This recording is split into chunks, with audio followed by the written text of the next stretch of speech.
Hello, beautiful friends.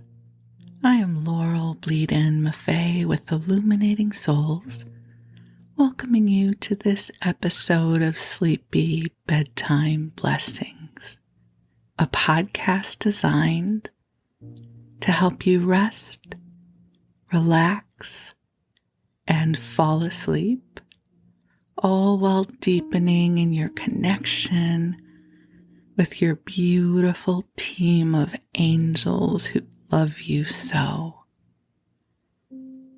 If we're meeting for the first time, I am an angelic practitioner, a spiritual teacher, and an encourager of souls.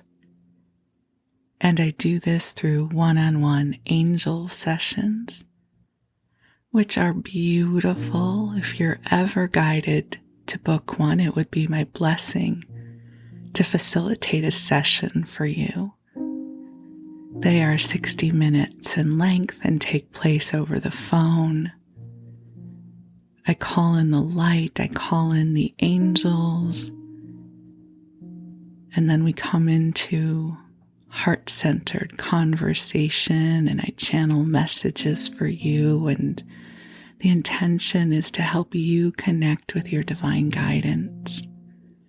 So if you're ever interested in booking a session, just go on over to my website, illuminatingsouls.com. And I also offer soul mentoring, which helps you navigate an expanse of change in your life or growth, and a variety of classes that will help you feel more loved and supported and inspired as you navigate your day.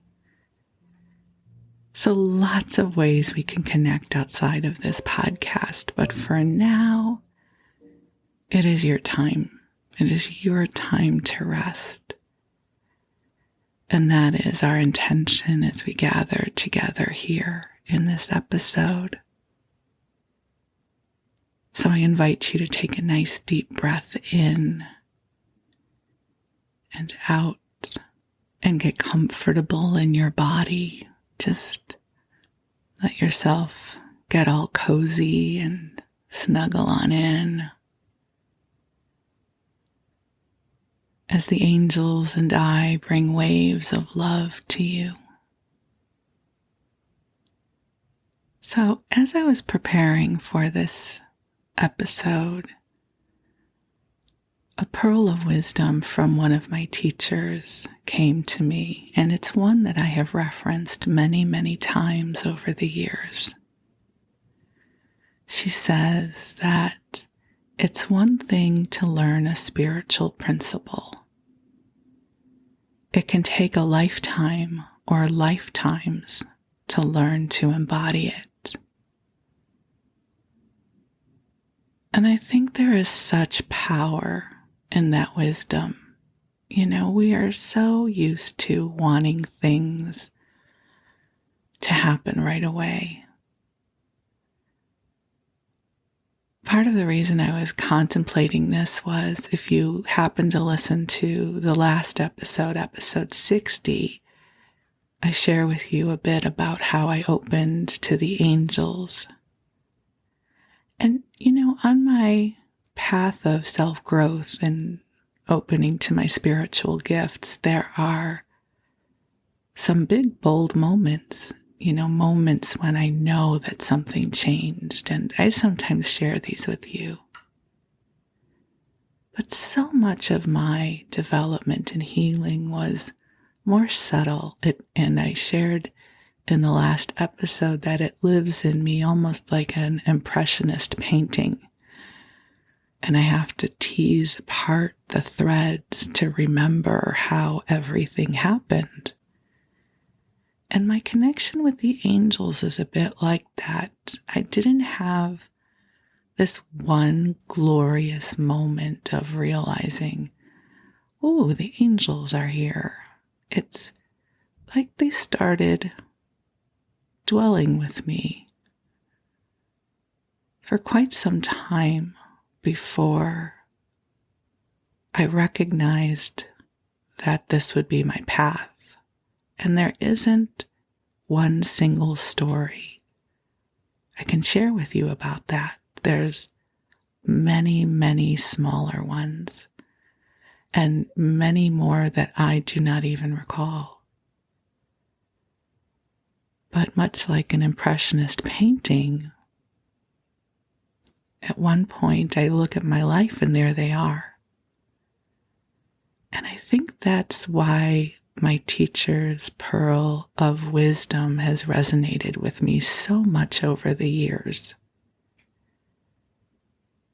You know, we've all gone to weekend workshops, yes.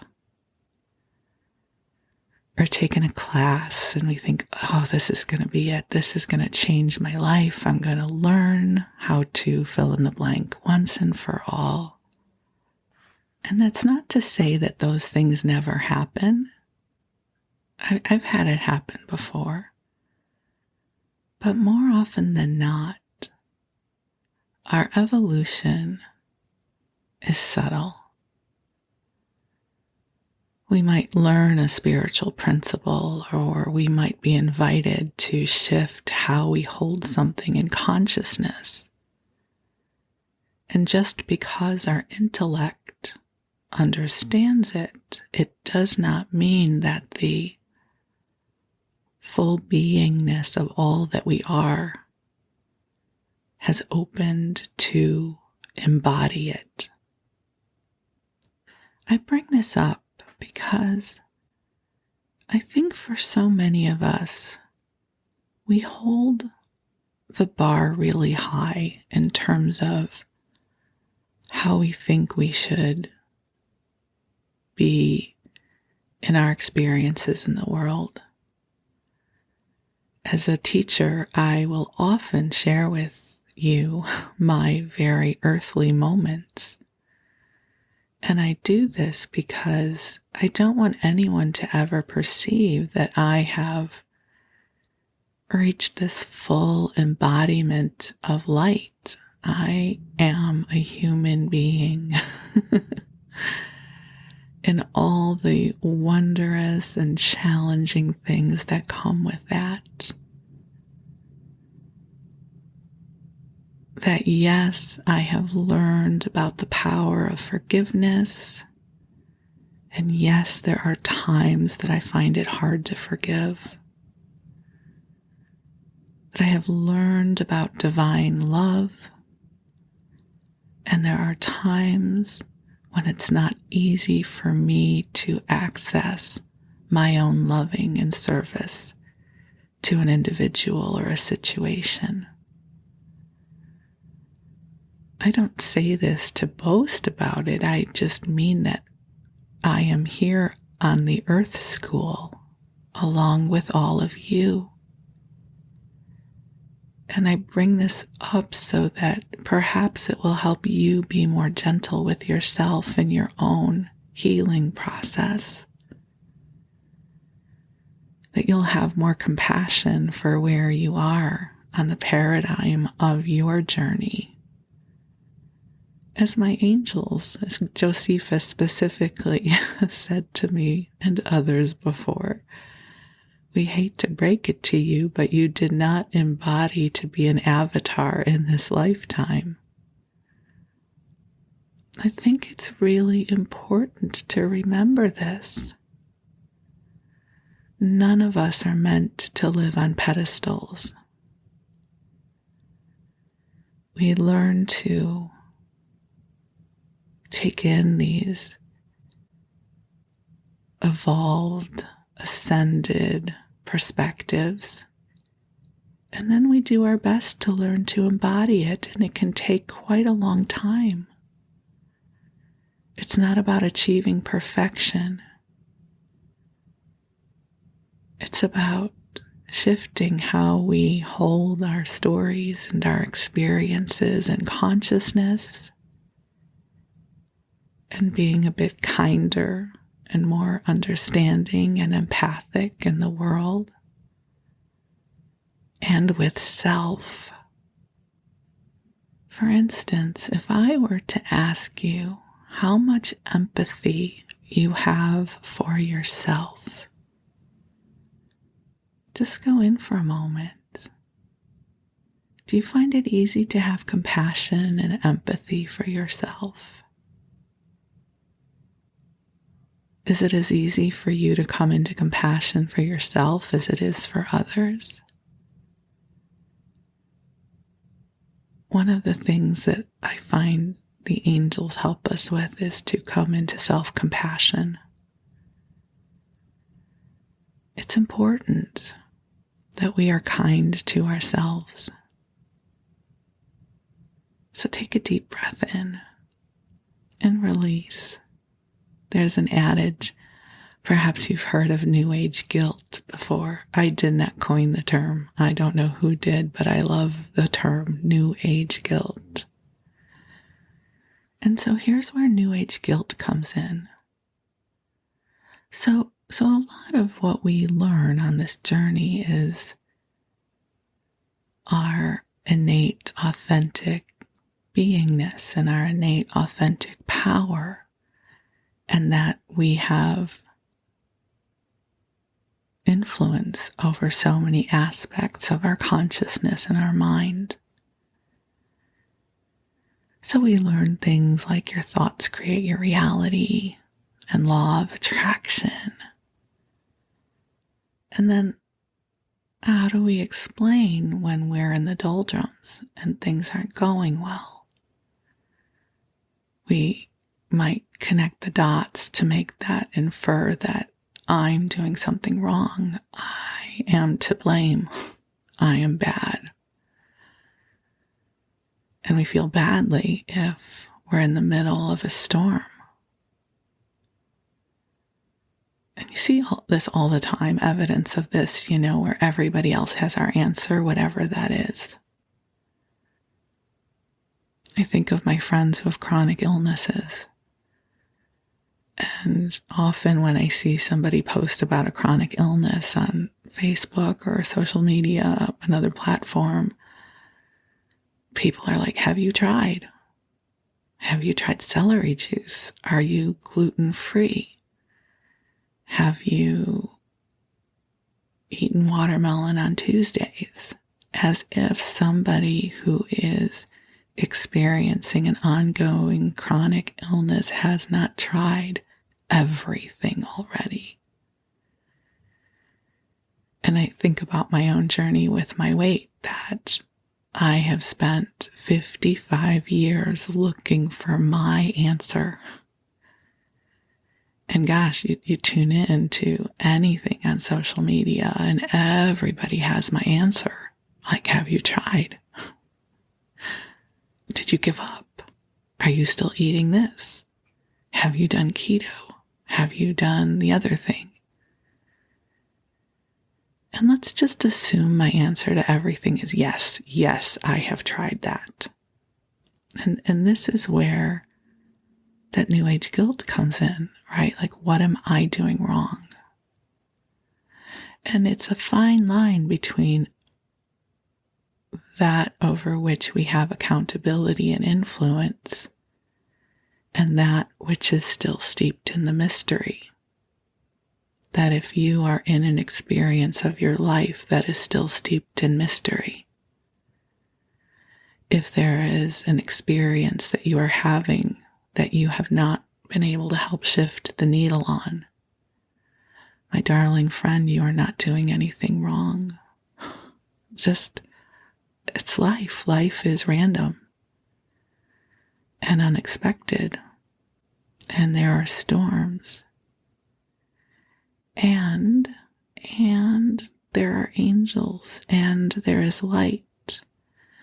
And just because we travel with the angels doesn't mean that everything is awesome all the time. Sometimes the angels just will sit with us and comfort us. I have this image. I'm not going to go into the details. It's not a horrible story, but you are trying to sleep, so I don't want to share with you the details. Again, it's not horrible. It's just, you don't need to know that part. But I had just a little something that happened when I was a child. Again, not horrible, just a little something that scared me. And I was scared to be outside by myself. And I must have been, 3 or 4. I was very young. And my mom said, well, what if I come and sit out on the stairs with you? And I said, okay. And there were 6 stairs leading up to the front door of our house. So we sat on the top stair together. And I seem to recall, and then she said, how about if we go down to the next stair? And I said, okay. And eventually we were down all of the stairs and we were on the sidewalk. And just having my mom there made me not be scared anymore. And that is how I experience the angels. It's not that we're not going to go through things that are hard or sad, or that we're not going to feel scared anymore. But I often think of the angels as sitting beside me on the stairs of life. And we just sit there sometimes until I'm ready to go down the next step. Sometimes we might need to sit there for a year or two. It's not about instant growth. It's subtle. Our lives are subtle, my friends. And so, it's one thing to learn a spiritual principle. It's another thing to learn to embody it, and that can take a lifetime or longer. So you may have assembled a library's worth of wisdom about life and the spiritual journey. And maybe in this moment you still feel like you're faltering on a step. It's okay. It's okay. You're not doing anything wrong. You're a human being in an unpredictable world. And some days we are more fearless and stronger than others. And if today or tonight is one of those days where you have felt a bit more unsettled or challenged, your angels are with you. The love is with you. You are not being judged or criticized in this moment. So just breathe in the love, and it's okay. You're okay right now. Even if it's not okay, you're okay. Or maybe it's okay to not be okay right now. You heard that adage? A friend of mine shared that with me once when I was going through a really awful time. And I couldn't stop crying and being sad about my circumstance. And she said that someone had once said to her, can it be okay that you're not okay right now? And I remember what a flood of relief it was to let it be okay that it wasn't okay. So whether you're okay or not okay right now, it's okay. It's okay. It's all part of the journey. And the angels and I are going to sit on the stoop with you while you rest. If you need some courage to, go another step, we'll be there, right there with you. And if you need to stay on this step for quite a while, that's okay too. We'll bring you virtual snacks. We'll take good care of you. You've done enough for this day.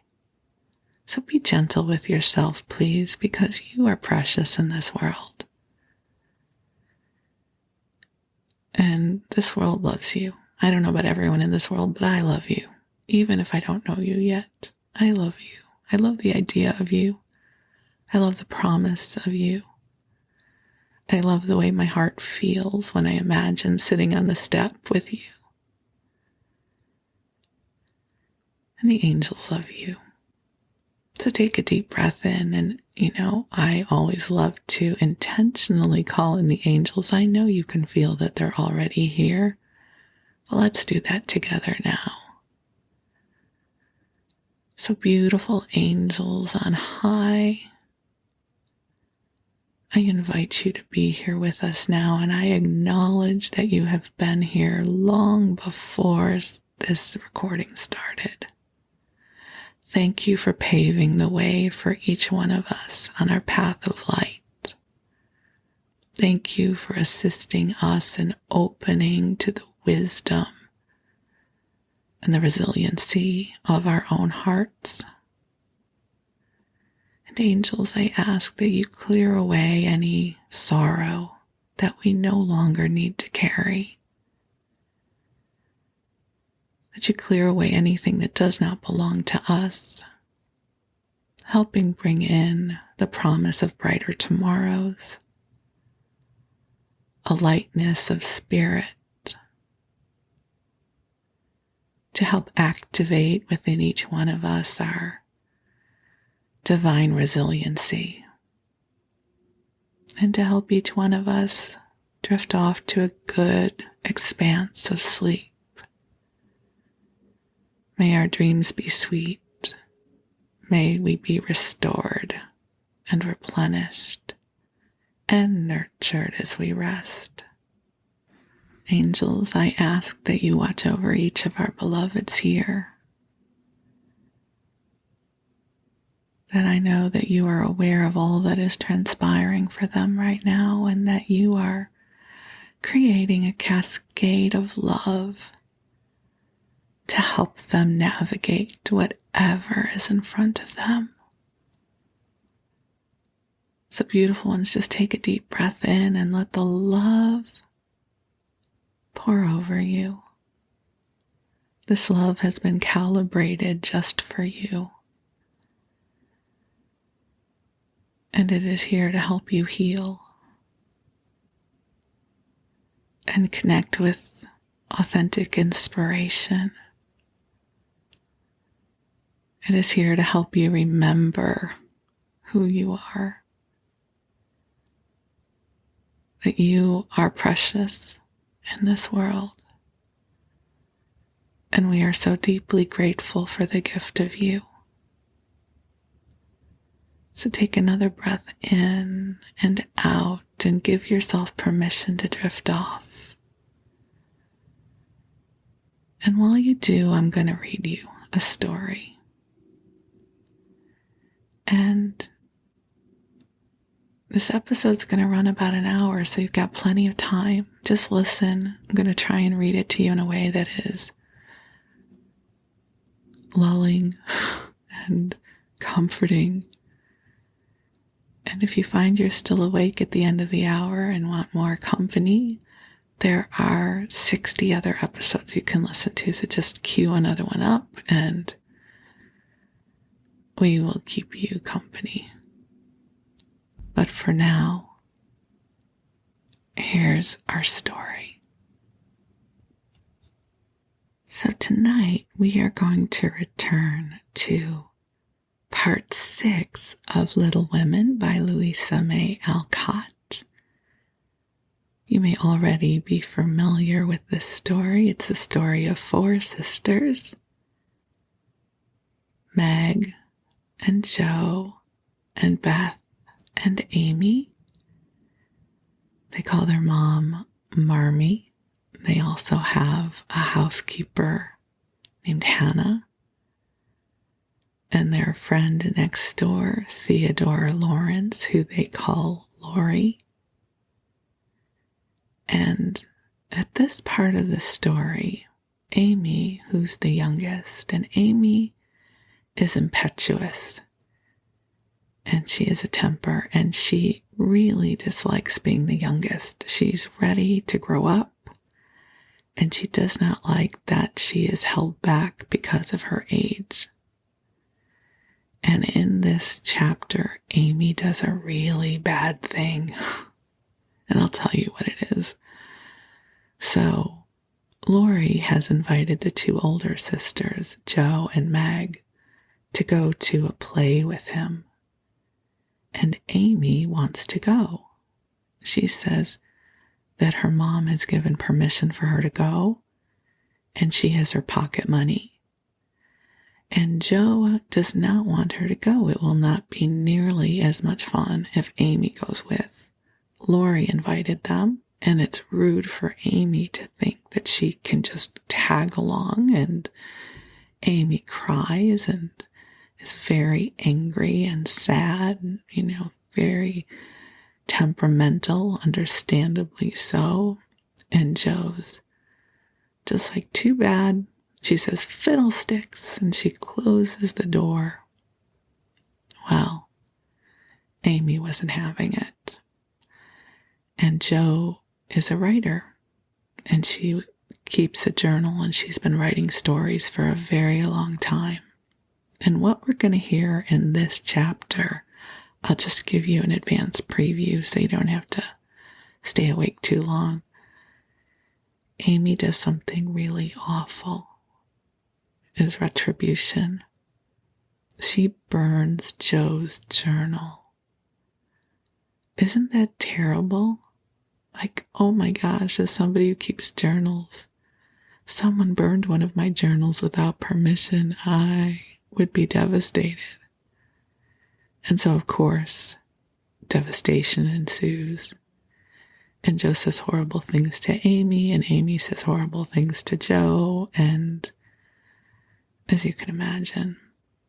And one of the things that you'll find with this book and with Louisa May Alcott's writing is she builds in parables and teachings. Because then what happens is we come to another scene, another part of the story where Joe and Lori are out skating on the pond, and Amy wants to go with them. And they don't really know that she's coming towards them. And there's a thin part of ice on the pond, and Amy falls through the ice into the water. And so Joe and Lori have to scramble to try to save her. And that becomes the catalyst for the forgiveness. Right? I'm so sorry I said that to you, and I'm so sorry that I burned the journal, and they reconcile. And if you ever get a chance to learn about Louisa May Alcott and her life, she grew up knowing Emerson and Thoreau, and she was an abolitionist, and she was a suffragette, and really was very awakened, I would say, for her time. So I just think it's always interesting that she builds these stories. She teaches us something as she's writing this book, but it's not heavy-handed. So anyways, that's my little soliloquy about Little Women and Louisa May Alcott. I have not done it justice, but it's something that I enjoy about this book. So here we go. So Joe and Meg have just embarked. They have gone out the door with Amy is sobbing back in the house, and Joe just yells out, "Fiddlesticks," and slams the door. They had a charming time, for the Seven of Castles on the Diamond Lake was as brilliant and wonderful as heart could wish, and that was the play they had gone to see.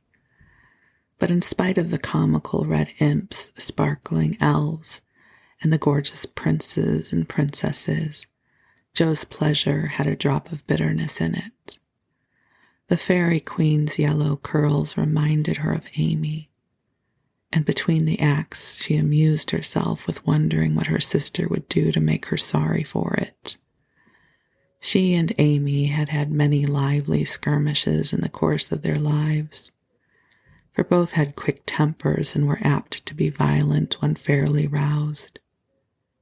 Amy teased Joe, and Joe irritated Amy, and semi-occasional explosions occurred, of which both were much ashamed afterward. Although the oldest, Jo, had the least self-control and had hard times trying to curb the fiery spirit which was continually getting her into trouble, her anger never lasted long, and having humbly confessed her fault, she sincerely repented and tried to do better. Her sisters used to say that they rather liked to get Jo into a fury because she was such an angel afterward. Poor Jo tried desperately to be good, but her bosom enemy was always ready to flame up and defeat her, and it took years of patient effort to subdue it. When they got home, they found Amy reading in the parlor. She assumed an injured air as they came in, never lifted her eyes from her book or asked a single question. Perhaps curiosity might have conquered resentment if Beth had not been there to inquire and receive a glowing description of the play. On going up to put away her best hat, Jo's first look was toward the bureau. For in their last quarrel, Amy had soothed her feelings by turning Jo's top drawer upside down on the floor. Everything was in its place. And after a hasty glance into her various closets, bags, and boxes, Jo decided that Amy had forgiven and forgotten her wrongs. There Jo was mistaken. For next day she made a discovery which produced a tempest. Meg, Beth, and Amy were sitting together late in the afternoon when Jo burst into the room looking excited and demanded breathlessly, "Has anyone taken my book?" Meg and Beth said no at once and looked surprised. Amy poked the fire and said nothing. Jo saw her color rise and was down upon her in a minute. "Amy, you've got it." "No, I haven't." "You know where it is then?" "No, I don't." "That's a fib," cried Jo, taking her by the shoulders and looking fierce enough to frighten a much braver child than Amy. "It isn't. I haven't got it. I don't know where it is now, and I don't care." "You know something about it, and you'd better tell at once or I'll make you," and Jo gave her a slight shake. "Scold as much as you like. You'll never see your silly old book again," cried Amy, getting excited in her turn. "Why not?" "I burned it up." "What?" "My little book I was so fond of and worked over and meant to finish before Father got home. Have you really burned it?" said Jo, turning very pale, while her eyes kindled and her hands clutched Amy nervously. "Yes, I did. I told you I'd make you pay for being so cross yesterday, and I have so." Amy got no farther, for Jo's hot-tempered mastered her, and she shook Amy till her teeth chattered in her head, crying in a passion of grief and anger. "You wicked, wicked girl. I can never write it again, and I'll never forgive you as long as I live." Meg flew to rescue Amy, and Beth to pacify Jo. But Jo was quite beside herself, and with a parting box on her sister's ear, she rushed out of the room, up to the old sofa in the garret, and finished her fight alone. The storm cleared up below, for Mrs. March came home, and having heard the story, soon brought Amy to a sense of the wrong she had done her sister. Jo's book was the pride of her heart, and was regarded by her family as a literary sprout of great promise. It was only half a dozen little fairy tales, but Jo had worked over them patiently, putting her whole heart into her work, hoping to make something good enough to print. She had just copied them with great care, and had destroyed the old manuscript, so that Amy's bonfire had consumed the loving work of several years. It seemed a small loss to others, but to Jo it was a dreadful calamity, and she felt that it never could be made up to her. Beth mourned as for a departed kitten, and Meg refused to defend her pet. Mrs. March looked grave and grieved, and Amy felt that no one would love her until she had asked pardon for the act, which she now regretted more than any of them. When the tea bell rang, Jo appeared looking so grim and unapproachable that it took all Amy's courage to say meekly, "Please forgive me, Jo. I'm very, very sorry." "I never shall forgive you," was Jo's stern answer. And from that moment, she ignored Amy entirely. No one spoke of the great trouble, not even Mrs. March, for all had learned by experience that when Jo was in that mood, words were wasted, and the wisest course was to wait till some little accident or her own generous nature softened Jo's resentment and healed the breach. It was not a happy evening, for they sewed as usual, while their mother read aloud from Bremer, Scott, or Edgeworth. Something was wanting, and the sweet home peace was disturbed. They felt this most when singing time came, for Beth could only play. Jo stood dumb as a stone, and Amy broke down. So Meg and Mother sang alone. But in spite of their efforts to be as cheery as larks, the flute-like voices did not seem to chord as well as usual, and all felt out of tune. As Jo received her good-night kiss, Mrs. March whispered gently, "My dear, don't let the sun go down upon your anger. Forgive each other, help each other, and begin again tomorrow." Jo wanted to lay her head down on that motherly bosom and cry her grief and anger all away, but tears were an unmanly weakness, and she felt so deeply injured that she didn't really think she could quite forgive yet. So she winked hard, shook her head, and said gruffly, because Amy was listening, "It was an abominable thing, and she doesn't deserve to be forgiven." With that, she marched off to bed, and there was no merry or confidential gossip that night.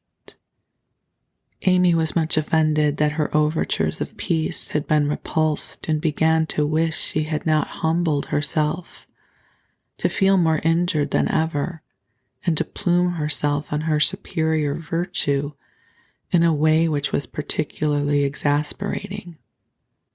Jo still looked like a thundercloud, and nothing went well all day.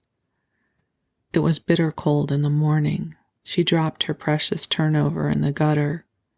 Aunt March had an attack of the fidgets. Meg was sensitive. Beth would look grieved and wistful when she got home. And Amy kept making remarks about people who were always talking about being good, and yet wouldn't even try when other people set them a virtuous example. "Everybody is so hateful. I'll ask Laurie to go skating. He is always kind and jolly and will put me to rights, I know," said Jo to herself, and off she went. Amy heard the clash of skates and looked out with an impatient exclamation. "There, she promised I should go next time, for this is the last ice we shall have, but it's no use to ask such a crossed patch to take me." "Don't say that. You were very naughty, and it is hard to forgive the loss of her precious little book, but I think she might do it now, and I guess she will if you try her at the right minute," said Meg. "Go after them. Don't say anything till Jo has got good-natured with Laurie. And just kiss her or do some kind thing, and I'm sure she'll be friends again with all her heart." "I'll try," said Amy, for the advice suited her. And after a flurry to get ready, she ran after the friends who were just disappearing over the hill.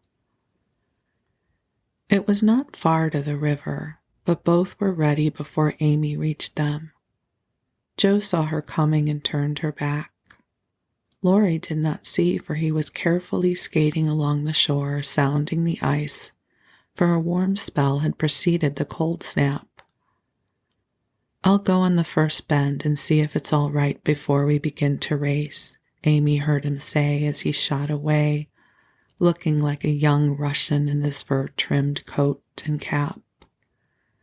Joe heard Amy panting after her run, stamping her feet and blowing on her fingers as she tried to put her skates on, but Joe never turned and went slowly, zigzagging down the river, taking a bitter, unhappy sort of satisfaction in her sister's troubles. She had cherished her anger till it grew strong and took possession of her, as evil thoughts and feelings always do unless cast out at once. As Laurie turned the bend, he shouted back, "Keep near the shore. It isn't safe in the middle." Joe heard, but Amy was struggling to her feet and did not catch a word.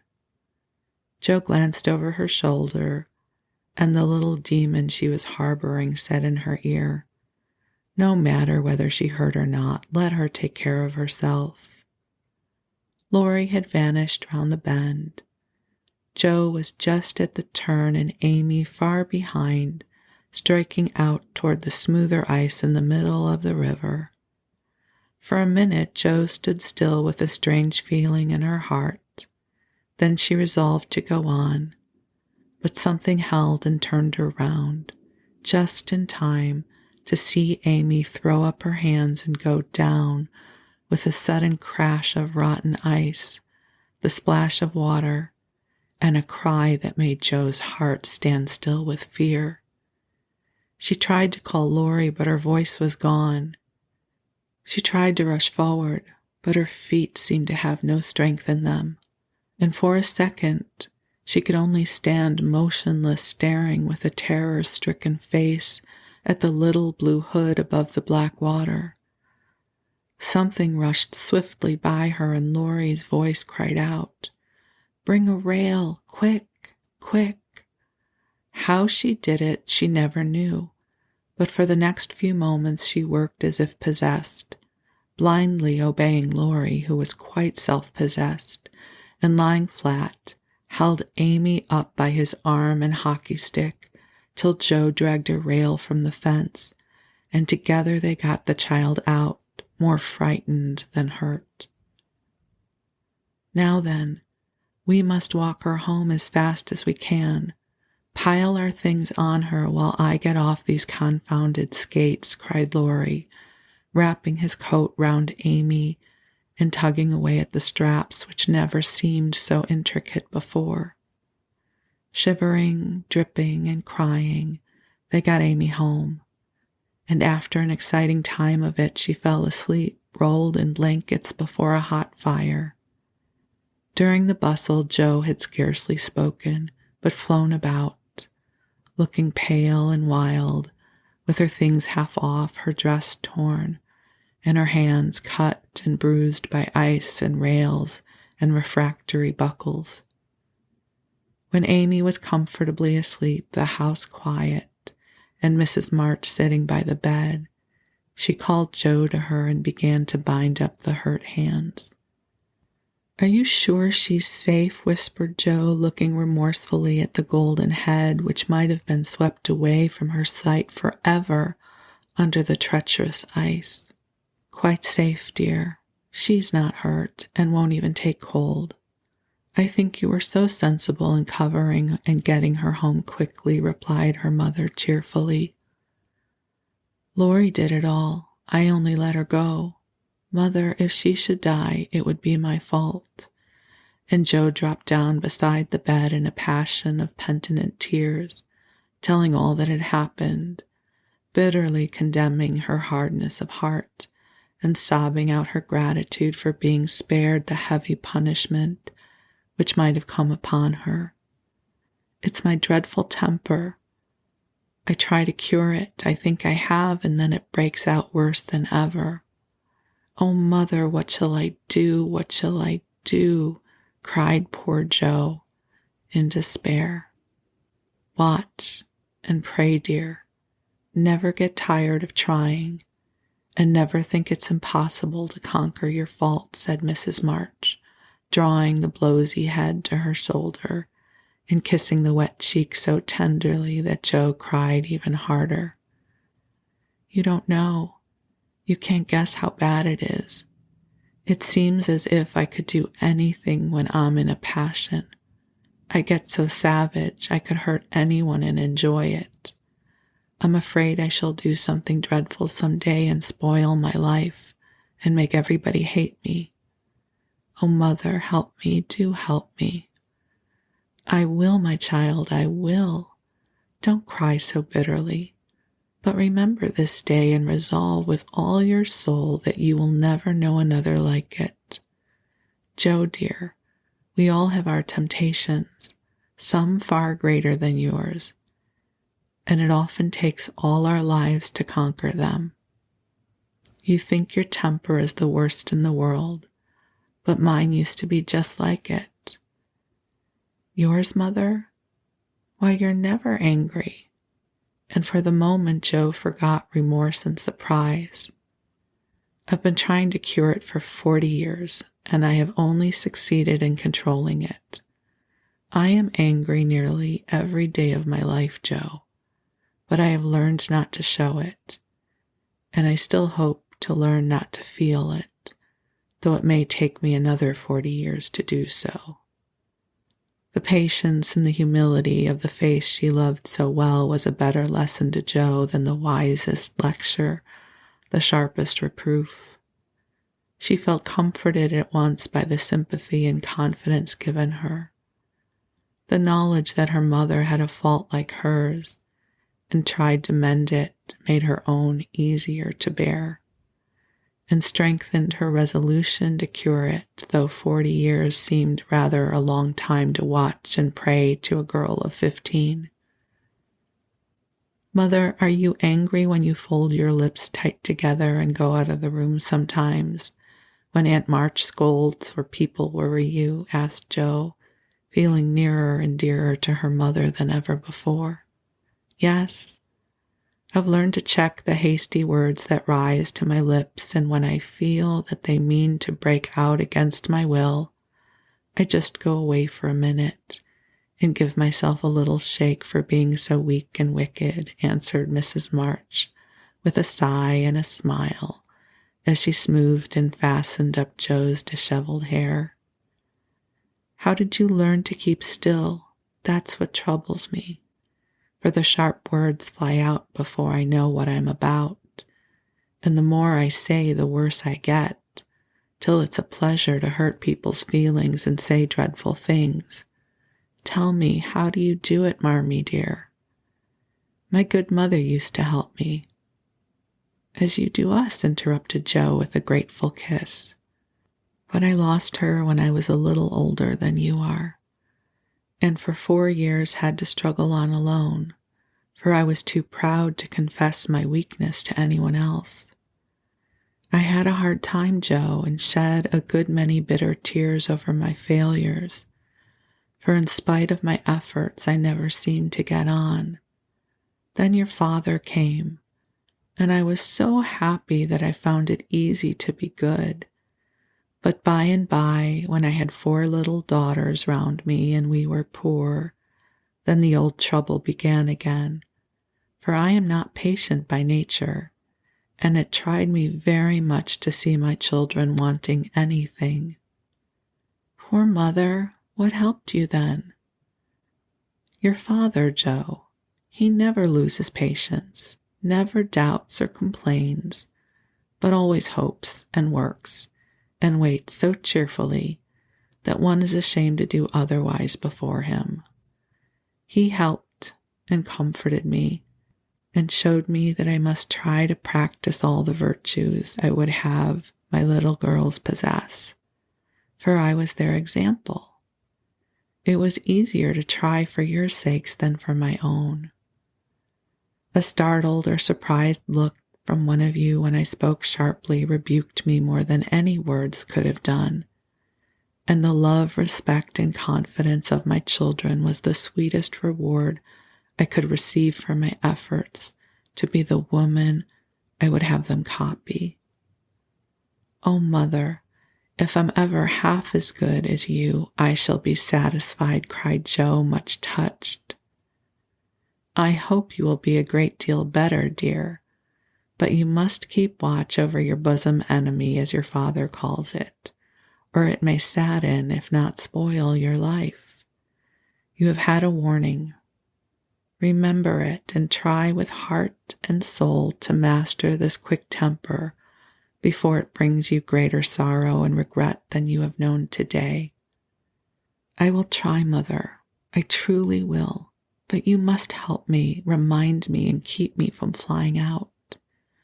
I used to see Father sometimes put his fingers on his lips and look at you with a very kind but sober face, and you always folded your lips tight and went away. Was he reminding you then? Asked Joe softly. Yes. I asked him to help me so, and he never forgot it, but saved me from many a sharp word by that little gesture and kind look.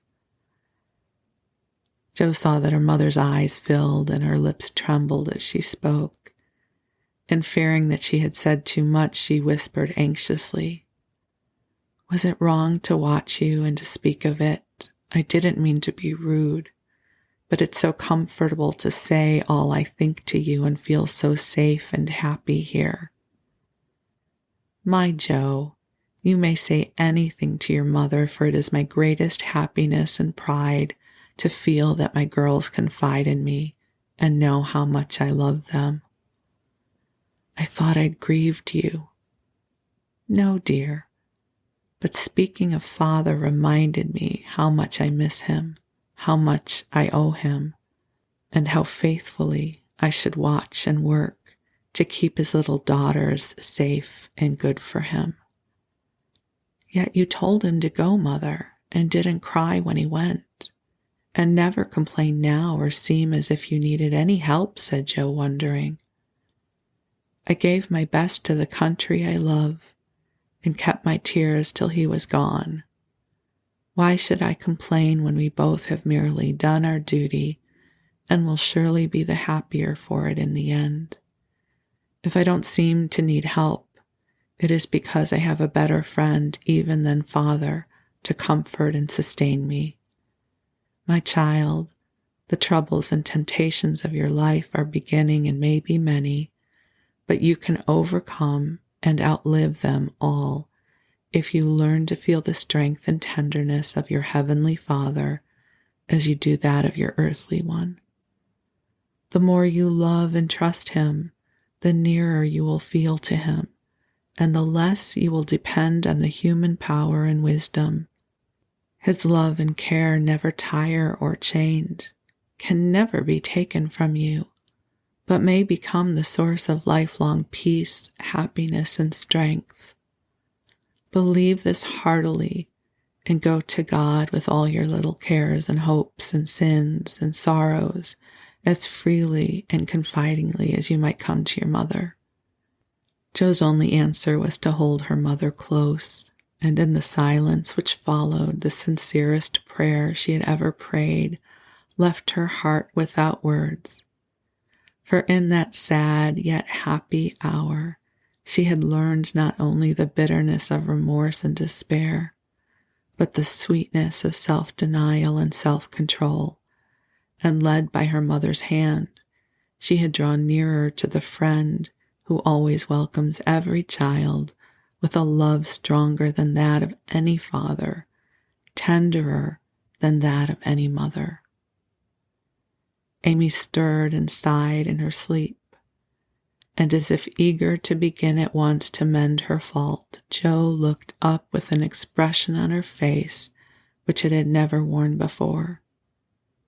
I let the sun go down on my anger. I wouldn't forgive her, and today, if it hadn't been for Laurie, it might have been too late.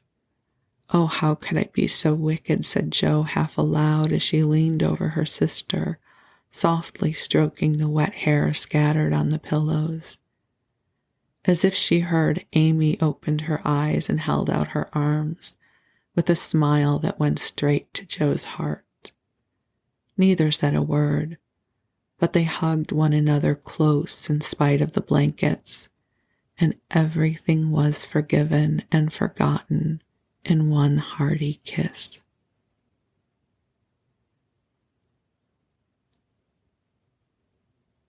Isn't that a beautiful way to resolve that story, that part of the story? There's still so much more of this book to read. It will take us a long time to get through it, but this little segment to me just always touches my heart. It's a reminder of the expansion of love that is available to us when we open to it. So, I wish you a good rest. I wish you sweet dreams. The angels will stay with you, and if you are ready for this episode to end, I invite you to queue up another one, and we'll be right here with you. I love you very much. Thank you.